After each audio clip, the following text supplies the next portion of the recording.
Well, I got involved with the bee campaign. It was one of those circumstances where two things collided. Firstly, I represent the Southwest, which is a big rural area, and I have been doing quite a lot of work with the Women's Institute on food labelling. And one campaign that they were running was bees and the decline of bees in the UK as a pollinator, both for food and everything else. So I was aware of that, but then I was also working here in the Parliament on the biodiversity report.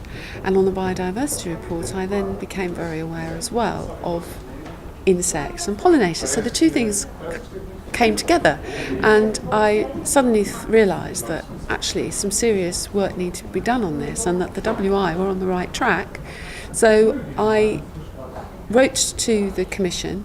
I asked some parliamentary questions. Haven't had the answers yet, but I've asked parliamentary questions because we did some research and found that actually the Commission's got a lot of good stuff out there. Perhaps we just don't know about it. So I asked some questions about how their projects on bees were going. There's a big project called Pollinator, and I'm waiting for answers on those. So I've done some work with the Commission, but I'm also now talking as well to a lot of bio companies like Syngenta, who have a pollinator programme. We're working with farmers both in the UK and across Europe, actually a lot in Eastern Europe, and some of the problems are there. So all in all, it's all coming together, and I'm trying to raise the awareness really in the population in my area about why we need to work with bees. And some of the work that's being done by the WI is brilliant, because what they'll do, and also the Cooperative Society, I've been looking at their programme as well. What they will do is they will set organisations up to keep bees.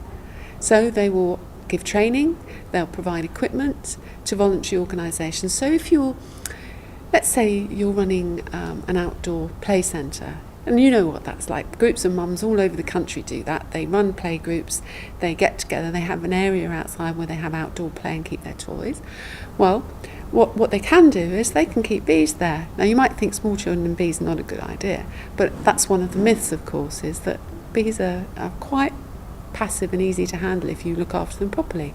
So we're trying to encourage exactly that to happen, so that people can have a beehive on their roof terrace, or a beehive in their playground, beehive at their school, so that we can get more and more hives going, so that we can counter, as you all know, there has been a decline in bee population, quite considerable decline, partly through disease, but partly just through change in habitat, and the decline in people who are actually prepared to put a little bit of time in. But people are fascinated by bees. I don't know if you've ever been to County Show, where you get these two-sided glass hives, and you see people standing staring for ages. Bees are wonderful creatures, so what I'm trying to do is just help to get that population back.